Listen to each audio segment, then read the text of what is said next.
Hello friends, in this video we are going to talk about poetic devices which are very important in poetry, and we will cover up this topic with some examples that we have taken from class plus 2 poetry from Flamingo book.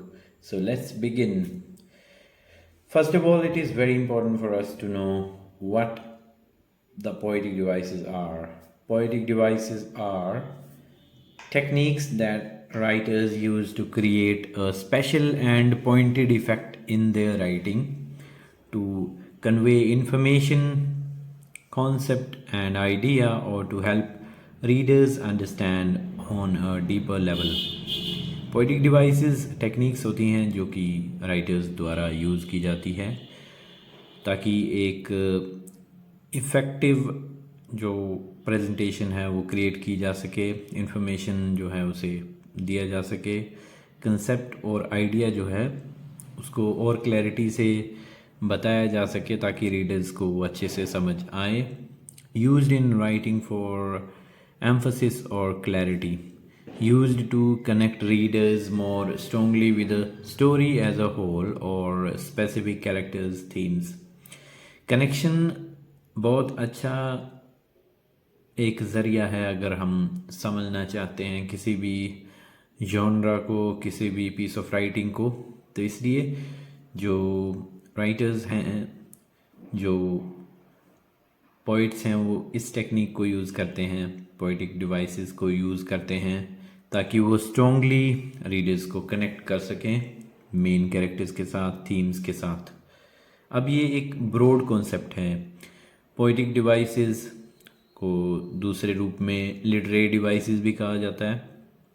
Literary devices के तौर पे वो pros में भी use की जाती हैं, लेकिन अगर हम इसे पोइट्री में यूज़ कर रहे हैं तो हम पोइटिक डिवाइसेस ही कहेंगे.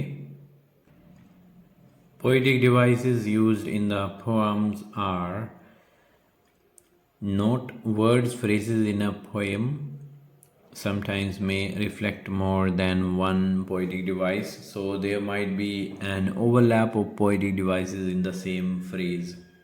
इसका मतलब ये है कि कई बार क्या होता है कि एक या उससे ज़्यादा पोएटिक डिवाइसेस जो हैं वो रिफ्लेक्ट हो सकती हैं किसी एक फ्रेज़ में.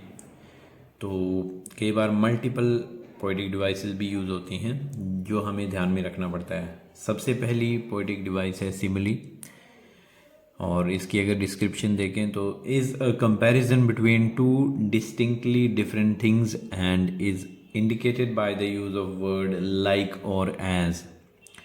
Now we will see the example from the poem my mother at 66. The example is as a late winter's moon. यहाँ पर एज यूज़ किया गया है.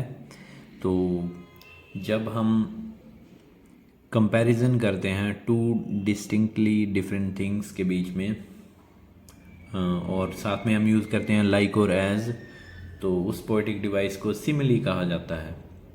एक ही एग्जांपल हमने पिक किया है. The next poetic device is metaphor. It is a figure of speech in which a term is applied to something to which it is not literally applicable in order to suggest a resemblance. For example, gusty waves from the poem An Elementary School Classroom in a Slum. Next poetic device is repetition. Repetition is of single word or phrases, lines, and sometimes even whole stanzas at intervals to create musical effect, emphasize a point, draw readers' attention, or lend unity to a piece. For example, far, far in the poem An Elementary School Classroom in a Slum. Here this word is used again and again to create repetition and to draw the attention of the readers. The next poetic device is oxymoron. It is a combination of two words that together express a contradictory opposite meaning. This device is often used for emphasis, for humor, or to create pressure or sarcasm.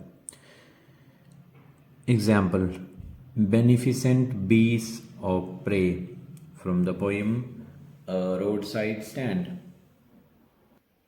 The next one is transferred epithet. Transferred epithet is a figure of speech wherein an adverb or adjective is transferred from a noun to which it belongs to a noun with which it fits only grammatically but not logically or practically. Example: selfish cars from the poem Roadside Stand. The next one is imagery. Imagery is when an author describes a scene, thing, or idea so that it appeals to our senses: taste, smell, sight, touch, or hearing. This device is often used to help the reader clearly visualize the context and content by creating a strong mental picture. For example, children spilling from the poem My Mother at 66 is the example of imagery. We automatically come to visualize about children coming out of their homes. The next poetic device is symbolism. Symbolism refers to the use of an object, figure, event, situation, or other idea in a written work to represent something else, typically a broader message or deeper meaning that differs from its literal meaning. The things used for symbolism are called symbols, and they often appear multiple times throughout a text, sometimes changing in meaning as the plot progresses. For example, wedding band from the poem Aunt Jennifer's Tigers. Wedding band is symbolizing about the responsibilities and burdens that Aunt Jennifer has confronted after her marriage, and her married life is also symbolized through wedding band, which is full of constraints.